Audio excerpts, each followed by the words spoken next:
இந்த நிகழ்வை நான் மிகவும் ஒரு பொன்னான நிகழ்வாக கருதுகிறேன்.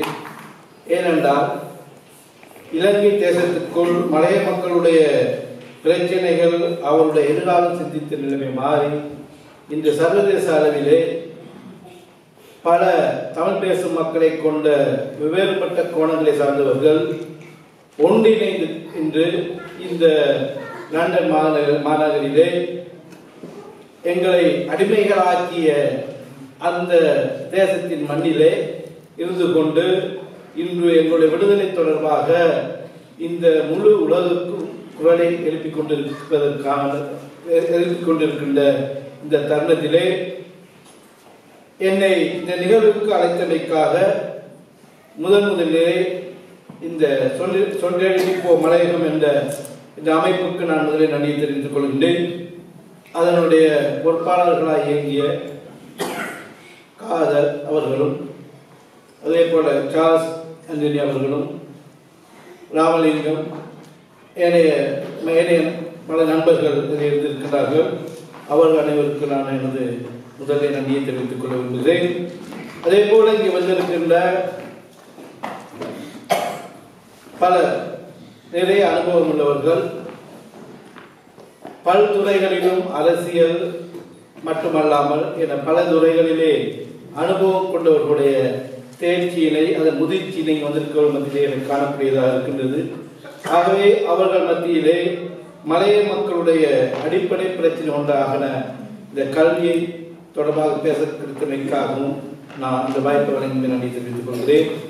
மேலும் இந்த நிகழ்வில் கலந்து கொண்டிருக்கின்ற நண்பர் ஒருவர் கனடாவில் வந்திருக்கின்றார். இங்கே லண்டன் மாநகரிலும் பல்வேறுபட்ட தூர பிரதேசங்களில் வருகின்றீர்கள். அதே போல பல சமூகங்களை சார்ந்தவர்கள் வருகின்றீர்கள். ஆகவே உங்கள் அனைவருக்கும் மலையக சமூகத்தின் சார்பாக அவருடைய எதிர்கால நலனை கருதி கொண்டு உங்களுடைய பொன்னான நேரங்களை நீங்கள் எங்களுக்காக அர்ப்பணித்துக் கொண்டிருக்கின்றமைக்காக அவர்கள் சார்பிலே உங்களுக்கு நான் நன்றியையும் வணக்கத்தையும் தெரிவித்துக் கொள்ள விரும்புகிறேன். இங்கே ஏற்கனவே பேசியவர்களிலே பலர் நிறைய விடயங்களை பேசியிருக்கிறார்கள். மலையக கல்வி தொடர்பான பல்வேறுபட்ட கருத்துக்களை முன்வைத்திருக்கிறார்கள். பொதுவாக இத்தகைய நிகழ்வுகளிலே பிரதம அதிதியாக வருவதற்குள்ள அடிப்படை பிரச்சனை ஒன்றுதான். அவர் தயாரித்து வருகின்ற நிறைய உரைகளிலே உள்ள விடயங்களை பலர் ஊடுருவியிருப்பார்கள். ஆகவே அந்த சிக்கல் ஏற்படுவது உண்டு. அது எனக்கும் பொருந்தும் என்று நான் கருதுகிறேன். இருந்தாலும் நான் இந்த மலையக மண்ணிலே தோட்டத்திலே பிறந்து ஒரு தொழிலாளி மகனாக இருந்து மலையகத்திலே ஒவ்வொருவரும் படிப்பதற்கு படுகின்ற கஷ்டங்களை ஊடுருவித்துக் கொண்டு அந்த தடைகளை மீறி பல்கலைக்கழகத்திற்கு சென்று அங்கே எனது பட்டப்படிப்பினை முடித்து அதே பல்கலைக்கழகத்திலே இன்று விரிவுரையாளராகி அங்கே பேராதனை பல்கலைக்கழகத்தில் இருக்கின்ற மிகவும் பெரிய அதே நேரத்தில் பெருமைமிக்க திணைக்களமாகிய துறையாகிய பொருளியல் மற்றும் புலிபெருத்துகளிலே நான் இன்று தலைவராக இருக்கக்கூடிய வாய்ப்பு கிடைத்திருக்கின்றன. எனக்கு முன்பு அந்த துறையிலே மலையகத்தை சார்ந்த 2 பேர் தலைவர்களாக இருந்திருக்கிறார்கள் என்று நான் சொல்ல வேண்டும். ஒரு தொழிலாளர்களாக பரம்பரையில் வராவிட்டால் கூட மலையகத்தை சார்ந்தவர்கள் பேராசிரியர் சின்னத்தம்பி அவர்களும் அதே போல ஜோன் நைஜில் என்றவரும். அதில் ஒரு விடயம் என்றால் நாங்கள் 3 பேரும் பதிலை மண்ணை பிறப்பிடமாக கொண்டு வருவதா.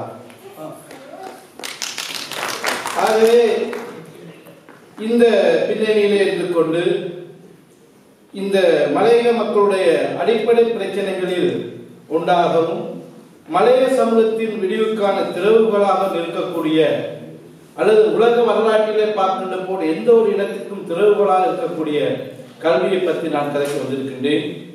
இலங்கையிலே கடந்த 25 வருடங்களுக்கு மேலாக பல்வேறு துயரங்களையும் போரினால் அழிவுகளையும் கொண்ட தமிழர்களை இன்னும் தாக்கி பிடித்துக் கொண்டிருப்பதும் அவர்களை உலகெங்கிலும் சென்று பரந்த உலகத்திற்குள் இருந்து கொண்டு அந்த இனத்தினருக்கான உரிமைக்குள் எழுப்புவதற்கு அடிப்படையாக அமைந்தது கல்விதான். இந்த கல்வியின் அடிப்படையாக கொண்டுதான் அவர்கள் இத்தகைய சூழ்நிலைகளுக்கு மத்தியிலும் தங்களை தாக்கிப்படுத்தியிருக்கிறார்கள்.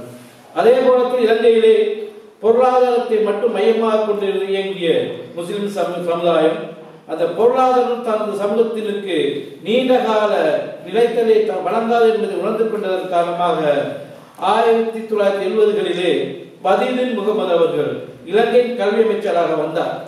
அவர் கல்வி அமைச்சராக வந்து முஸ்லிம் சமூகத்துக்கு வித்திட்ட கல்வியினர் வளர்ச்சியை நாங்கள் பார்க்கின்ற போது இந்த முஸ்லிம் சமூகம் இலங்கையிலே இலங்கை தமிழர்களுக்கு சமனான ஒரு உயர்வான கல்வி வளர்ச்சியை அடைந்து கொண்டிருக்கின்றது என்பது பெருமைக்குரிய விடயமாக இருக்கின்றது. ஆனால் அந்த மண்ணிலே வாழ்கின்ற 200 வருடங்களுக்கு மேலாக அந்த நாட்டில் இருந்து அந்த நாட்டினது பொருளாதாரத்துக்கு முதுகெலும்பாக இருந்து அந்த நாட்டினது பொருளாதாரத்தை நிமிர்த்தி அந்த நாட்டில் 1945ஆம் ஆண்டு இலவச கல்வியை வழங்குவதற்கும் அந்த இலவச கல்விக்கு பிறகு இலவச கல்வியை அந்த நாட்டில் உள்ள அனைத்து இனத்து மக்களுக்கும் பிள்ளைகளுக்கும் வழங்குவதற்கு தேவையான அந்நிய செலவாணையின் பொருளாதாரத்தை தீட்டிக் கொடுத்த மலைய தமிழர்களுக்கு அந்த நியாயம் கிடைத்திருக்கின்றதா என்று பார்த்தால் இல்லை என்பதை தவிர வேறு பதிலை நாங்கள் முன்வைக்க முடியாதவர்களாக இருக்கின்றோம். ஆகவே அந்த நிலைப்பாட்டில் இருந்து கொண்டுதான் நான் இன்று இந்த மலைய தமிழர்களுடைய கல்வி நிலை பற்றிய கல்வி நிலை பற்றி கருத்துக்களை முன்வைக்க விரும்புகின்றேன். ஆகவே இங்கே பேசியவர்கள் குறிப்பிட்டார்கள் மலைய மக்களுடைய வரலாறு இன்று 200 வருடத்தை எட்டி பிடித்து விட்டது. அது மட்டுமல்ல, இலங்கையிலே இலவச கல்வி 1945ஆம் ஆண்டு அறிமுகப்படுத்தப்பட்டது. அந்த இலவச கல்வி அறிமுகப்படுத்தப்பட்டு இன்று 75வது வருடம். ஆகவே மலைய மக்களுடைய கல்விக்கான உரிமை தொடர்பான ஒரு முழுமையான கலந்துரையாடலை மேற்கொள்வதற்கு 75 வருடங்கள் சென்றிருக்கின்றது என்பதை நாங்கள் மறந்துவிடக்கூடாது. இலவச கல்வியினை பெற்று அந்த இலவச கல்வியின் அடிப்படையாக 75 வருடங்களாக அதன் பயனை அனுபவித்துக் கொண்டு மிக உச்ச நிலைக்கு சென்றிருக்கின்ற இலங்கையில ஏனைய சமூகங்களோடு இன்று கல்வியிலே தவழ்ந்து கொண்டிருக்கின்ற மலைய தமிழர்களும் அவர்களுடைய பிள்ளைகளும் போராட வேண்டிய இக்கட்டான சூழ்நிலையில் இருக்கின்றோம். ஆகவே இது ஒரு கடினமான பாதை. 75 வருடங்களுக்கு கல்வியிலே முன்னோக்கிய ஒரு சமூகத்தோடு ஒரு தேசத்தோடு நாங்கள் போராடி கொண்டிருக்கின்றோம்.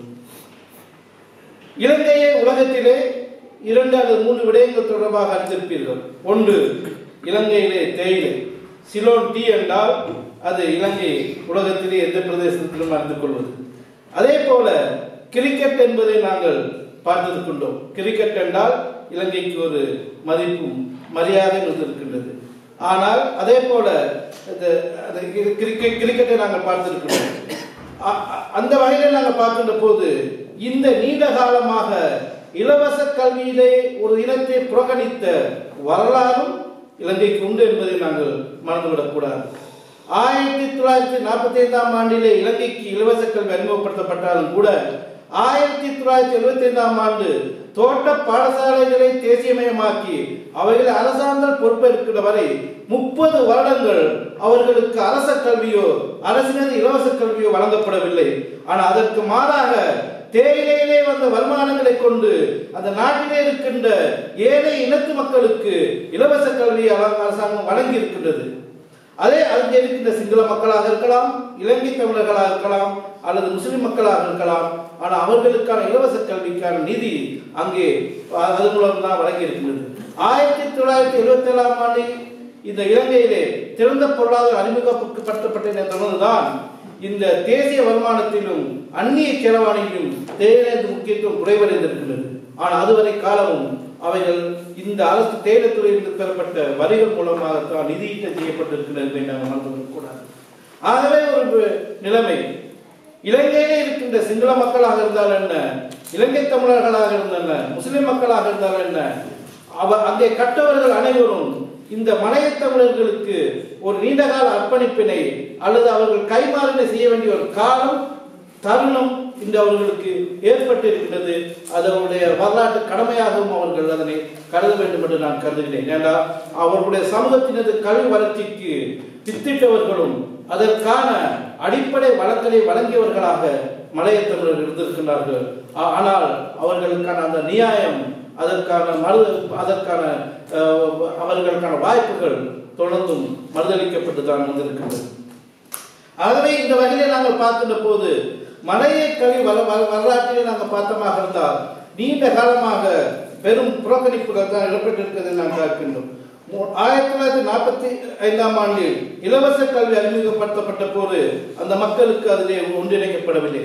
தோட்ட பாடசாலைகள் தொடர்ந்தும் தோட்ட பாடசாலைகளாகவும் 5ஆம் வகுப்பு வரை கல்விக்கு போட்டுகின்ற பாடசாலைகள் இருந்தன. தோட்ட பாடசாலை உருவாக்கிய வரலாறு இருக்கின்றது.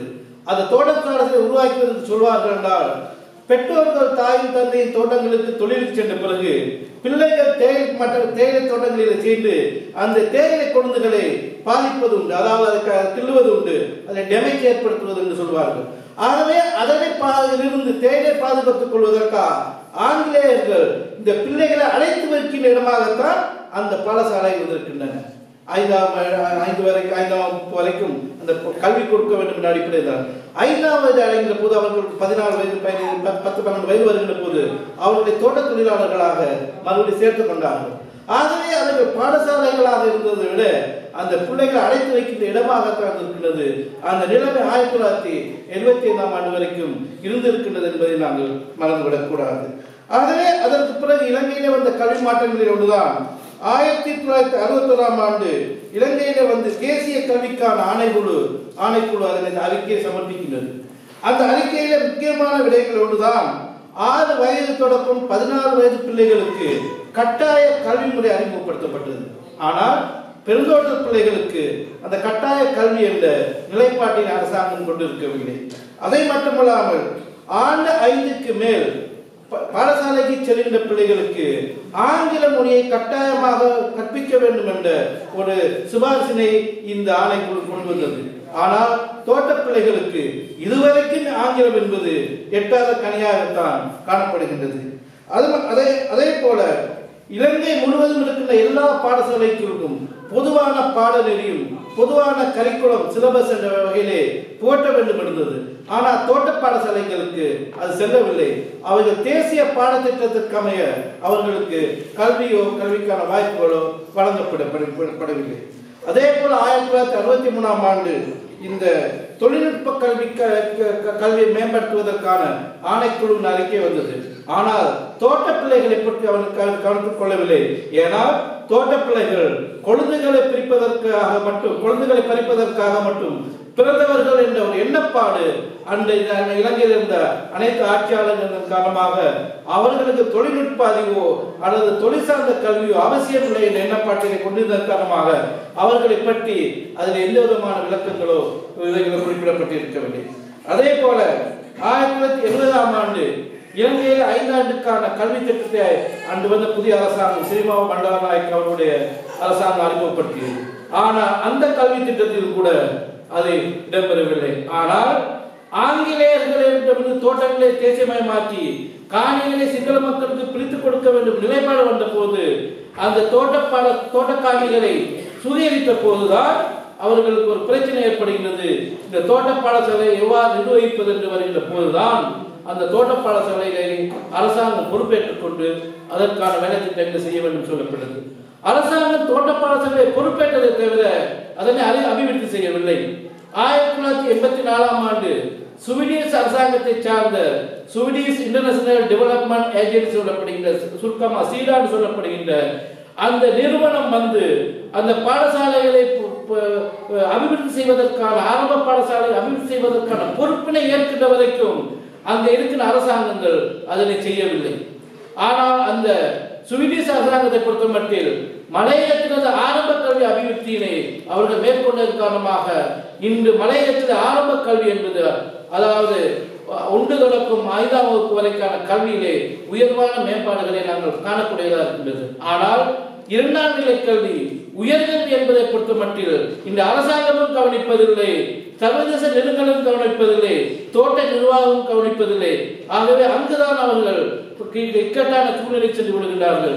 ஆகவே இதனை பொதுவாக சிங்கள மக்களிடம் கேட்கின்ற போதும் சிங்களத்து அறிஞர்களிடம் பேராசிரியர் கேட்கும்போது சொல்வார்கள், தோட்ட தொழிலிலே உள்ளவர்கள் படித்து வந்து விட்டால் அங்கு தொழிலாளர்கள் விட்டால் தேயிலை தொழிலுக்கு என்ன ஆகும் என்பதுதான் எல்லாருடைய கேள்வியாக. அரசாங்கம் அதுதான் யோசிக்கின்றது, அங்க இருக்கின்ற அறிஞர்கள் அதுதான் யோசிக்கின்றார்கள்.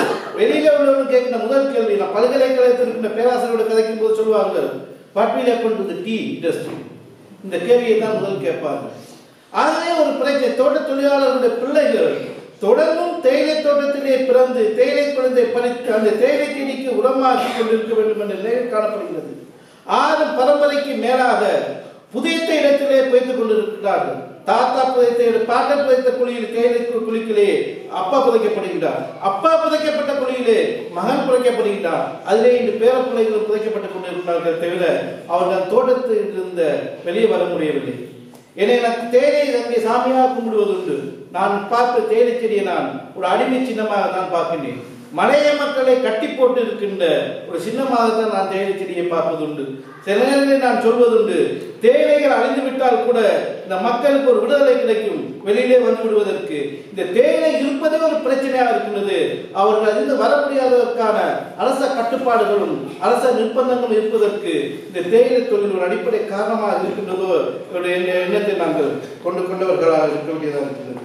ஆனால் ஒரு விடயத்தை நாங்கள் சொல்ல வேண்டும். 1987ஆம் ஆண்டு இலங்கையிலே மாகாண சபை முறை அறிமுகப்படுத்தப்பட்ட பிறகு மாகாண சபைகளுக்கு அடிப்படையிலே மாகாண கல்வி அமைச்சுகள் உருவாக்கப்பட்ட போது மத்திய மாகாணத்திலும் உவா மாகாணத்திலும் கல்வி அமைச்சுகளிலே சில பொறுப்புகள் வழங்கப்பட்டன. பொதுவாக மத்திய மாகாணத்திலே கல்வி அமைச்சு எமது சமூகத்தை சார்ந்தவர்களுக்கு வழங்கப்பட்டது. ஆனால் அது ஒரு முறைதான். அடுத்த முறையில் சொன்னார்கள் கல்வி அமைச்சருக்கு தமிழ் கல்விக்கு பொறுப்பான அமைச்சர் என்று சொன்னார்கள். இப்பொழுது அதை கொடுப்பதற்கு தயாராக இல்லை என்றால் அவ்வாறு இருக்கக்கூடாது என்று சொல்லுகிறார்கள். ஆகவே இந்த மாகாண அமைச்சுக்கு கொண்டு வரப்பட்டு மாகாண முறை உருவாக்கப்பட்டு மாகாண கல்வி திணைக்கள் கொண்டு வரப்பட்டு முழு கல்வியும் மாகாண அமைச்சுக்கு பொறுப்பாக வந்த போது கூட அது எந்த விதமான பலனை வழங்கி இருக்கின்றதா கேட்டால் இல்லை என்று சொல்ல வேண்டும். அதிலே நாங்கள் எங்கள் அரசியல் தலைவர்களை குறை சொல்வதா அல்லது அரச நிர்வாக முறையினை குறை சொல்வதா என்று கேள்விக்கு விடை தெரியாதவர்களாக நாங்கள் இங்கு இருந்து கொண்டிருக்கின்றோம். ஆகவே இந்த நிலையிலிருந்து நாங்கள் பார்க்கின்ற போது இந்த மலைய கல்வியினது வரலாறு அல்லது வளர்ச்சியினை நாங்கள் பார்க்கின்ற போது இந்த அண்மைகால அடைவுகளை நாங்கள் பார்க்கின்ற போது ஒன்று விடயத்தை நாங்கள் சொல்லலாம். இந்த சீடா நிறுவனம் இலங்கைக்கு வந்ததன் காரணமாக 853 பாடசாலைகளில் 400 பாடசாலைகள் அவர்களுக்கு நிவர்த்தி செய்தார்கள். 420 பாடசாலைகளுக்கு தான் சீடா அரசாங்கம் உதவி செய்தது. அதனைத் தொடர்ந்து அவர்கள் 2006ஆம் ஆண்டில் வந்து தாங்கள் விட்டு சென்ற அதே பாடசாலைகளை மேலும் அபிவிருத்தி செய்வதற்கு சில உதவிகளை வழங்கினார்கள். இதை தவிர தோட்ட பாடசாலைகளை விருத்தி செய்வதற்காகவோ தோட்ட பிள்ளைகளது கல்வியை மேம்படுத்துவதற்காகவோ தேசிய வேலை திட்டம் என்ற அடிப்படையிலோ இது வழங்கப்படவில்லை. இலவச கல்வியிலே 30 வருடங்கள் புறக்கணிக்கப்பட்ட ஒரு சமூகத்தை 30 வருடங்களின் பின்பு ஆரம்ப நிலையில் உருவாக்கின்ற போது அதற்கு பாசிட்டிவ் டிஸ்கிரிமினேஷன் என்ற அடிப்படையிலே ஒரு வேலை திட்டம் இருந்திருக்க வேண்டும். ஆனால் அவ்வாறு வேலை திட்டம் வழங்காமல் ரேசிலே 100 மீட்டரை தாண்டி ஓடியவனோடு ஆரம்ப புள்ளியிலிருந்து ஓடுகின்ற நிலைமையை தோட்ட பாடசாலை பிள்ளைகளுக்கு ஏற்பட்டிருக்கிறார்கள். எவ்வாறு இவர்கள் ஓட முடியும்? உங்களுக்கு தெரியும், இலங்கையை உலகத்திலே இலங்கை தெரிந்த இன்னொரு விடயம் தான், அறிமுகமாவதற்கு விடயம் தான். இலங்கையில் சமூக பொருளாதார அபிவிருத்தி, கல்வி, சுகாதாரம் போன்ற வேலை திட்டங்கள் அபிவிருத்தி என்பது இன்று அபிவிருத்தி அடைந்த நாடுகள் மட்டத்துக்கு வந்திருக்கின்றது. அபிவிருத்தி அடைந்து அனைத்து நாடுகளிலும் அது உயர்வான நிலையில் இருக்கின்றது. அதாவது மாநில அபிவிருத்தி சுட்டநிலை இலங்கை அபிவிருத்தி அடைந்த நாடுகளுக்கு சமநிலைப்படுத்தப்படும் நிலைமைக்கு வந்திருக்கின்றது. அதுக்கு அடிப்படை காரணம் இலங்கையிலே இருக்கின்ற கல்வி மற்றும் சுகாதார வளர்ச்சி தான். ஆனால் 2 விடயம், கல்வியிலே பெருந்தோட்ட மக்கள் தேசிய மட்டத்தோடு முழுமையாக ஒன்றிணைக்கப்படவில்லை. ஆனால் சுகாதாரத்தை பொறுத்த மட்டும் இன்றும் தோட்ட நிர்வாகம் தான் தோட்டங்களுக்கு சுகாதாரம் வழங்கிக் கொண்டிருக்கிறே தவிர தேசிய சுகாதார கொள்கைக்குள் மலையகத்தில் உள்ளவர்களோ மலைய சமூகம் ஒன்றிணைக்கப்படவில்லை என்ற ஒரு வெட்கக்கேடான விடயத்தை நாங்கள் இந்த சர்வதேச மேலையிலே சொல்ல வேண்டிய நிலையிலே இருக்கின்றோம். ஆகவே இந்த சுகாதாரமும் கல்வியும் ஒன்றிணைக்கப்படாத நிலையிலே அவைகள் தேசிய மட்டத்துக்கு வழங்கப்படாத தேசிய தரத்தோடு வழங்கப்படாத நிலவிலே மலைய மக்களுடைய மாநில அபிவிருத்தி என்பது அடைய முடியாத இலக்காகத்தான் இன்னும் காணப்படுகின்ற விடயத்தை நாங்கள் இங்கே சுட்டிக்காட்ட விரும்புகிறேன். மலையகத்திலே உள்ள பாடசாலைகளை பற்றி நாங்கள் பாடுங்க தோட்ட பாடசாலை என்று பொதுவாக சொல்வார்கள். பிளான்டேஷன் ஸ்கூல் என்று நாங்கள் ஆங்கிலத்தில் குறிப்பிடுகின்றோம். ஆகவே நாங்கள் தோட்ட பாடசாலை என்று பார்க்கின்ற போது எங்கள் கண்ணுக்கு தெரிவது நுவர்லியா மாவட்டமும் பதுளை மாவட்டமும் கண்டியிலே உள்ள ஒரு சில பிரதேசமும் தான். ஆனால் இலங்கையிலே மலைய தமிழர்கள் என்று சொல்லப்படுகின்ற பெருந்தோட்டங்களில் இருந்து வெளிவந்தவர்கள் வாழ்கின்ற மாவட்டங்கள் 14 மாவட்டங்களில் வாழ்ந்து கொண்டிருக்கிறார்கள். வடகிழக்கிலே 3 மாவட்டங்களில் செறிவாக வாழ்கின்றார்கள். அது இல்லாமல் தென்பகுதியிலே ஏனைய 11 மாவட்டங்களில் வாழ்கின்றார்கள். மார்க்கர் என்று சொல்லப்படுகின்ற சிங்கள பிரதேசத்திலே 50,000 தமிழர்கள் தோட்ட தமிழர்கள் வாழ்ந்து கொண்டிருக்கிறார்கள். காலி மாவட்டத்திலே 50,000 தோட்ட தமிழர்கள் வாழ்ந்து கொண்டிருக்கிறார்கள். களுத்துறை மாவட்டத்திலே 60,000 70,000 தோட்ட தமிழர்கள் வாழ்ந்து கொண்டிருக்கிறார்கள். குருநாகல் மாவட்டத்திலே 25,000க்கு மேற்பட்ட மலைய தமிழர்கள் வாழ்ந்து கொண்டிருக்கிறார்கள். ஆனால் அங்கும் தோட்ட பாடசாலை இருக்கின்றது. இப்போது நான் இங்கே காலையில் சந்திக்கின்ற ஒரு நண்பர் சொன்னார், நாங்கள் அங்கே காலி மாவட்டத்திலே ஒரு பாடசாலைக்கு நாங்கள் உதவி செய்தோம் என்று, ஒரு தமிழ் பாடசாலைக்கு. அது காலி நகரத்தில் கூட தமிழ் பாடசாலை இருக்கின்றது. அங்கேயும் தோட்ட பிள்ளைகள் படித்துக் கொண்டு இருக்கின்றார்கள் என்ற நிலை காணப்படுகிறது. ஆகவே தோட்ட பாடசாலை என்று நாம் பார்க்கின்ற போது ஒரு பரந்த கண்ணோட்டத்திலே பார்க்க வேண்டியவர்களாக இருக்கின்றோம். ஆகவே இந்த அடிப்படையில் நாங்கள் பார்க்கின்ற போது இலங்கையிலே மொத்தமாக 843 தோட்ட பாடசாலைகள் காணப்படுகின்றன. இந்த தோட்ட பாடசாலைகளின் கல்வி நிலையை பற்றி பார்க்கின்ற போது மிகவும் வேதனைக்குரிய விடயங்களை நாங்கள் பார்க்கக்கூடியதாக இருக்கின்றது. இந்த 843 பாடசாலைகளிலே 20 பாடசாலைகளில் மட்டும்தான் காபோத உயர்தரத்திலே விஞ்ஞானமும் கணிதமும் கற்பிக்கக்கூடிய வசதிகள் இருக்கின்ற விடயத்தை நாங்கள் மறந்துவிடுவோம். மலைய தமிழர்கள் மொத்தமாக 15 லட்சம் வாழ்ந்தாலும் பெருந்தோட்டங்களை மையப்படுத்தியவர்கள் 10 லட்சம் பேர் வாழ்கின்றார்கள். மலையகத்தை 10 லட்சம் பேர் வாழ்கின்ற போது அவர்களுடைய பிள்ளைகள் என்ற வகையிலே 2 லட்சத்துக்கு அதிகமான 2,26,000 பிள்ளைகள் பெருந்தோட்டத்திலே கல்வி கற்கின்றார்கள். அந்த 2,26,000 பிள்ளைகள் கல்வி கற்பதற்கு 843 பாடசாலை இருக்கிற அதே நேரத்திலே அவர்கள் உயர்கல்விக்கு வருகின்ற போது விஞ்ஞானம் மற்றும் கணித பிரிவில் கல்வி கற்பதற்கு வெறுமனே 20 பாடசாலைகள் தான் காணப்படுகின்றன. இரத்தினபுரி மாவட்டத்திலே 1,40,000 தமிழர்கள் இருக்கிறார்கள். அங்கே ஒரு விஞ்ஞான பாடசாலையோ காபோத உயர்தரத்திலே விஞ்ஞான கணிதங்களை படிப்பதற்கு காபோத மட்டத்தில் பாடசாலை காணப்படவில்லை. இந்த பாடசாலைகளில் 109 பாடசாலைகள் வெறும் கலை வர்த்தக பிரிவுகளை கொண்டவைகளாக காணப்படுகின்றன. மேலும் 455 பாடசாலைகளிலே 1 தொடக்கம் 5ஆம் வகுப்பு வரைக்கும் மட்டும்தான் கல்வி கற்க முடியும். ஆகவே 50க்கு மேற்பட்ட பாடசாலைகள் இன்றும் ஆரம்ப நிலை பாடசாலைகளாக பிரைமரி ஸ்கூல் பாடசாலைகளாக காணப்படுகின்றன. ஆகவே இவைகள் மலைய மக்களுடைய கல்வி தாக்கத்திற்கு போதுமான வளத்தை வழங்கக்கூடியவர்களாக இருக்கின்றது என்று பார்த்தால் இல்லை என்று தான் நாங்கள் குறிப்பிட வேண்டியவர்களாக இருக்கின்றோம். இதற்கு மேலாக நாங்கள் பார்த்தால் இன்னொரு விடயத்தை நாங்கள் பார்க்க வேண்டும். இலங்கையிலே அதாவது ஸ்கூல் அட்டெண்டன்ஸ் சொல்லப்படுகின்ற பாடசாலைக்கு செல்கின்றவர்கள் வீதம் 92.9% காணப்படுகிறது. ஆனால் பெருந்தோட்டங்களை பொறுத்த மட்டில் இது 79.8% இருக்கின்றது. 79.8%. அதே நேரத்தில் 28 விதமான பெண்கள் பாடசாலைக்கு செல்லவில்லை என்ற தரவு 2015ஆம் ஆண்டு புள்ளிவிவர தரவிலே சொல்லப்படுகின்றது. அதாவது கல்வி அமைச்சினது அறிக்கைகளில் இருந்து வருகின்றது. ஆகவே இன்று உலகத்திலே நான் சொல்வோம் என்றால் அனைவருக்கும் கல்வி என்ற நிலைப்பாட்டில் பார்க்கிற போது 28 விதமான பெண்கள் பெருந்தோட்டங்களிலே இன்னும் பாடசாலைக்கு செல்ல முடியாதவர்களாகவோ அல்லது இடைவெளிகளுக்கு உட்படுகின்றவர்களாக இருக்கின்றார் என்பது ஒரு வேதனைக்குரிய விடயமாக நாங்கள் பார்க்க வேண்டியவர்களாக இருக்கின்றோம்.